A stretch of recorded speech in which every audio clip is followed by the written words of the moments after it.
अब हम लोग देखेंगे विश्व की अर्थव्यवस्था के तहत जो है अर्थव्यवस्था का प्रकार देखेंगे। विश्व की अर्थव्यवस्था के तहत जो है अर्थव्यवस्था 3 प्रकार का होता है, ठीक ना। एक पूंजीवादी अर्थव्यवस्था, ठीक है, दूसरा समाजवादी अर्थव्यवस्था और तीसरा मिश्रित अर्थव्यवस्था होता है, ठीक। तो अभी हम लोग पूंजीवादी अर्थव्यवस्था पर चर्चा करेंगे, ठीक। पूंजीवादी अर्थव्यवस्था को आप अपने यानी रूरल क्षेत्र की भाषा में समझ लीजिए कि यदि कोई व्यक्ति पूंजी लगाता है और मालिक उसका वो खुद होता है, दूसरा कोई नहीं होता है, ठीक है ना। जैसे एक व्यक्ति 5 लाख रुपया पूंजी लगा करके एक फैक्ट्री खड़ा किया, वो फैक्ट्री में क्या बनेगा वह व्यक्ति डिसाइड करेगा, कितने मजदूर रहेंगे वह व्यक्ति डिसाइड करेगा, कौन कौन सी व्यापारी रहेगी वह व्यक्ति डिसाइड करेगा। दूसरी बात है कि वस्तु का क्रय और विक्रय का जो दर जो होता है वह व्यक्ति ही डिसाइड करेगा, दूसरा डिसाइड नहीं कर सकता है। यानी कि वो सर्वा मालिक होता है पूंजीवादी अर्थव्यवस्था में। एक तरह से उसको समझ लीजिए कि राजतंत्र की व्यवस्था है, जहाँ केवल एक ही व्यक्ति मालिक हो, बाद बाकी सभी लोग वर्कर हो, ठीक ना। तो विश्व की अर्थव्यवस्था जो है वह 3 भाग में बटी है। एक पूंजीवादी अर्थव्यवस्था है, ठीक है, दूसरा समाजवादी अर्थव्यवस्था और तीसरा मिश्रित अर्थव्यवस्था।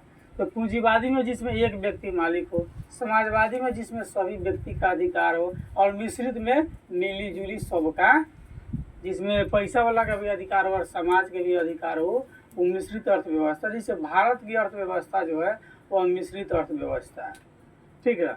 तो पूंजीवादी अर्थव्यवस्था को हम लोग देखते हैं, तो वह अर्थव्यवस्था जहां उत्पादन के साधन का अधिकार यानी कि स्वामित्व निजी आदमी के पास होता है, यानी किसी एक व्यक्ति के पास में जिसका अधिकार होता है, अन्य लोग का उस पर अधिकार नहीं होता है।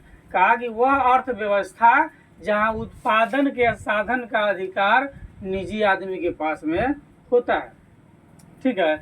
इसका उपयोग निजी लाभ यानी कि नाफा कमाने के लिए किया जा सकता है। हम लोग अपने देहात में कहते हैं नाफा, यानी कि लाभ कमाने के लिए या मुनाफा कमाने के लिए किया जाता है, ठीक है। तथा इसमें काम करने वाले व्यापारी, उत्पादक, मजदूर स्वतंत्र होते हैं, जब चाहे तो छोड़ सकते हैं। जैसे अगर कोई व्यक्ति अपने फैक्ट्री लगाया तो वो अपने फैक्ट्री में 5 रुपया प्रति केजी रेट को बढ़ा दिया। अब व्यापारी को यदि नहीं खरीदना होगा तो वो आज़ाद है, वो छोड़ सकता है, जरूरी नहीं है कि बंधा हुआ है उसको खरीदना ही है। उसके बाद उत्पादक, जैसे गन्ना जो है, जो इंडस्ट्री जो गन्ना का है, ये चीनी इंडस्ट्री जो है तो गन्ना से चलता है, तो चीनी के लिए उत्पादक क्या है, गन्ना, ठीक ना। और यदि गन्ना उत्पादक को सही से रेट नहीं मिल पाता है तो वो छोड़ सकता है, दूसरे मिल में ले जा सकता है, ठीक ना। तो इसमें व्यापारी भी फ्री है, उत्पादक भी फ्री है। हालांकि ये पूंजीवादी अर्थव्यवस्था जो बात हम लोग कर रहे हैं, गन्ना जो है जहाँ जाता है, जिस मिल में जो जाता है, जहाँ शुगर मिल जिसको हम कहते हैं यानी चीनी की मिल, वो जो जिसके हाथ में होता है वो पूंजीवादी अर्थव्यवस्था, यानी पूंजी वाला आदमी उसको चलाता है। मतलब बहुत बड़े पैसा वाला जो लोग होता है वही जो है कि इस मिल को चलाता है, वो पूंजीवादी अर्थव्यवस्था है। ठीक है। तो हम लोग देख रहे थे कि निजी जो है मुनाफा के लिए इसका उपयोग कर सकता है। इसमें काम करने वाले व्यापारी, उत्पादक और मजदूर, इस सभी लोग स्वतंत्र होते हैं, किसी के ऊपर कोई दबाव नहीं है। आप मजदूरी करने जा रहे हैं, यदि आपके लायक मजदूरी नहीं मिल रही है, ठीक है, या वह राशि जो आप चाहते हैं वो आपको नहीं मिल पा रहा है, तो आप उसमें काम करना छोड़ सकते हैं, और वो भी आपके ऊपर दबाव नहीं बनाएगा। कंपनी भी आपके ऊपर किसी तरह की दबाव नहीं बनाएगा, ठीक है। यह अर्थव्यवस्था असंगठित और अनियंत्रित होती है, ठीक है। इसमें कभी ज़्यादा मजदूर भी हो सकता है, आवश्यकता अनुसार मालिक ज़्यादा मजदूर भी रख सकता है, और नहीं होगा तो सबको हटा भी सकता है। कोई संगठन इसकी नहीं होती है, किसकी, पूंजीवादी अर्थव्यवस्था की। परंतु इसका सभी कार्यक्रम जो है संगठित और नियंत्रित तरीका से होता है। जैसे ठेकेदारी द्वारा कार्य, एक एग्जाम्पल इसमें डाल दिया गया है जैसे कि मिल का जो है ना मालिक, मान लीजिए कि एक व्यक्ति है, सचिन है, मान लीजिए मिल का मालिक है, ठीक है, वह 5 करोड़ रुपया लगाया, ठीक ना, और मिल मान लीजिए कि चीनी मिल है, वो 5 करोड़ लगाकर चीनी मिल को चालू किया, और उसमें काम करने वाले अन्य जो लोग हैं उसको ठेकेदारी दे दिया, ठीक है, कि भाई आपको हम 1 ईयर में आप इस मिल से हमको 2 करोड़ दीजिएगा, अब बाद बाकी सब आपका हो गया। मिल में घाटा हो तब और नफा हो तो हमको उससे मतलब नहीं है। तो एक तरह से ठेकेदारी के भी कार्य हो गया। जो पूंजी लगाया एक बार लगा करके निश्चिंत हो गया और किसी को दे दिया कि चलिए आप इसका संचालन कीजिए, इसका जो मुनाफा होगा 1 करोड़ 2 करोड़ 5 लाख जितना होता है इतना आप हमको दे दीजिएगा और बाद बाकी सब आपका हो गया, ठीक है। तो जैसे पूंजीवादी अर्थव्यवस्था वाले जो देश कौन कौन हो गया, अमेरिका वो इसी तरह के करता है, जापान इसी तरह के करता है, ऑस्ट्रेलिया वहाँ भी पूंजीवादी अर्थव्यवस्था है, कनाडा यहाँ भी पूंजीवादी अर्थव्यवस्था है, इंग्लैंड यहाँ भी पूंजीवादी अर्थव्यवस्था है। नॉर्मल उदाहरण नॉर्थ कोरिया ले लीजिए, पूंजीवादी अर्थव्यवस्था का तहत है, छोटा सा देश है लेकिन सारा दुनिया डरता है, महा उत्पाती है, जब न तब मिसाइलें दागते रहता है नहीं। तो पूंजीवादी अर्थव्यवस्था मूल रूप से ये हो गया कि जिस इंडस्ट्री का या जिस क्षेत्र का केवल एक व्यक्ति जो है मालिक हो और अन्य लोग क्या हो उसमें कार्य करता हो।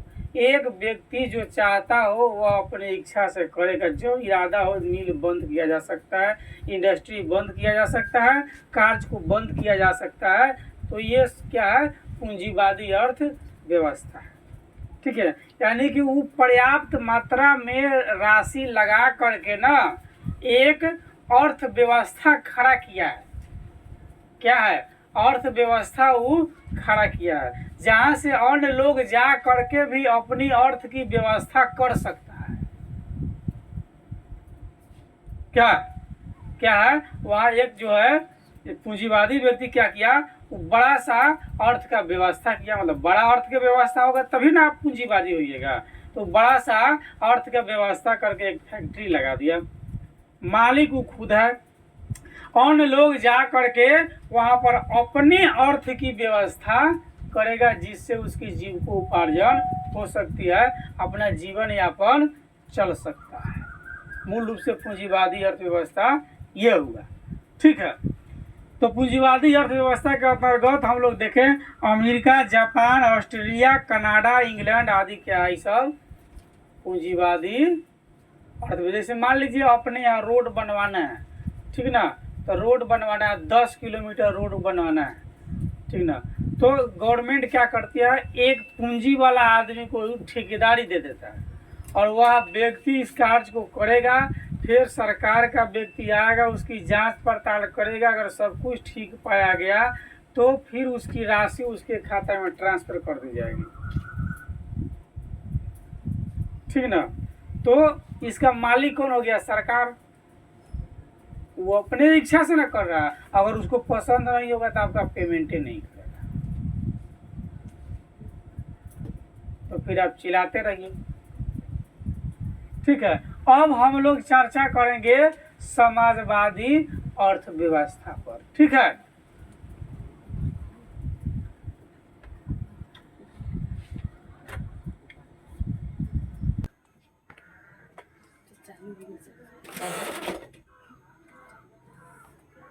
ठीक है, तो हम लोग देख रहे थे पूंजीवादी अर्थव्यवस्था, अब देखेंगे समाजवादी अर्थव्यवस्था, ठीक है। तो समाजवादी अर्थव्यवस्था में ये होता है कि जिसमें सरकार, ठीक है, क्या होता है, उसका मालिक होता है लेकिन काम समाज के लिए होता है, करता धरता उसका कौन है, सरकार है, लेकिन वो सब पब्लिक के सेवा के लिए होती है। तो समाजवादी अर्थव्यवस्था किसे कहते हैं, यानी तो वह अर्थव्यवस्था जिसका मालिक सरकार होता है तथा जिसका उपयोग समाज के कल्याण के लिए किया जाता है, ठीक है। जैसे बाजार का डाक होता है 1 साल के लिए, जो ठेकेदार होगा वो ठेकेदारी करेगा, उसका एक टैक्स देगा, फिर 1 साल के बाद में दूसरा हो जाएगा। उसी तरह से स्कूल है, तो ये किसके सेवा के लिए है? पब्लिक सेवा के लिए है, समाज के कल्याण के लिए है। लेकिन इसका मालिकाना हक कौन है? किसका है? सरकार का है। गवर्नमेंट स्कूल जो है क्या है? वो सरकार की देख रेख में है, ठीक है। लेकिन कल्याण किसके लिए? पब्लिक। जैसे परिवहन की साधन है, परिवहन कई तरह के होते हैं, ठीक ना, जलीय परिवहन, स्थलीय परिवहन और वायु परिवहन होता है ना। ये जितने भी परिवहन है इस देख रेख में किसके होती है? सरकार की। लेकिन काम किसका करता है? पब्लिक के कल्याण का काम करता है।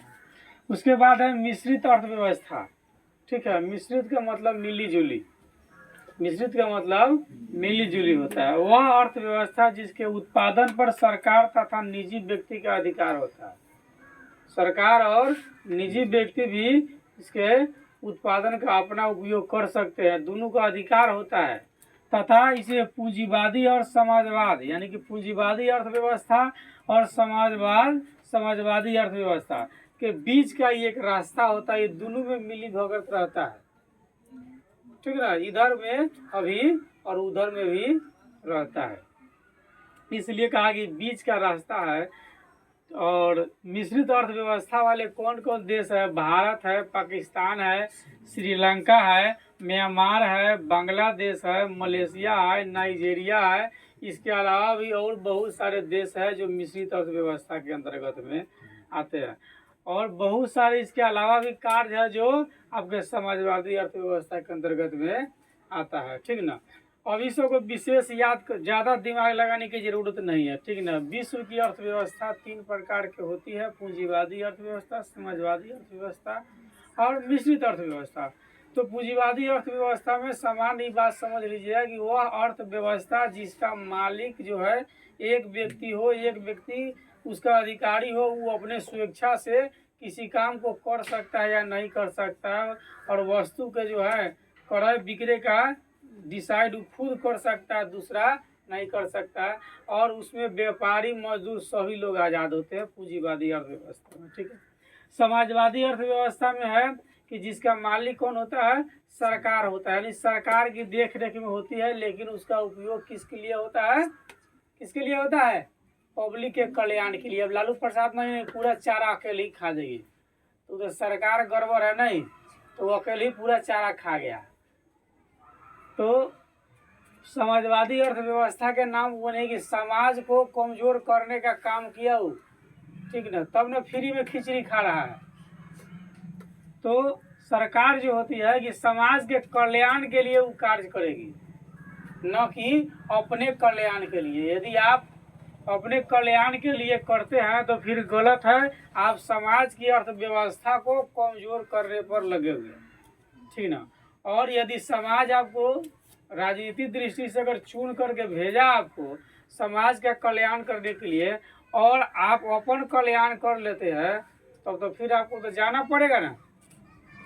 नहीं, ये समाजवादी अर्थव्यवस्था में गलती किया लालू प्रसाद, तो खिचड़ी खा रहा है। आप बनिएगा, आप भी कीजिएगा तो खिचड़ी खाइएगा बैठ करके, ठीक ना।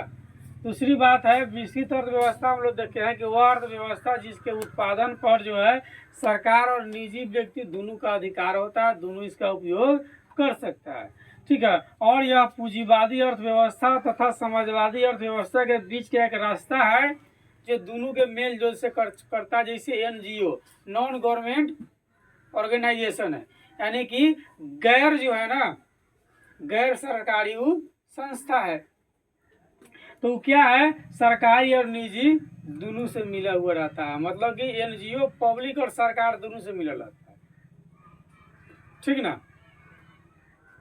तो जैसे आपको ये मिश्रित अर्थव्यवस्था के अंतर्गत जो क्षेत्र है, तो Bharat, Pakistan, Sri Lanka, Myanmar, Bangladesh, Malaysia, Nigeria इत्यादि क्या है? मिश्रित अर्थव्यवस्था के अंतर्गत आते हैं, ठीक है।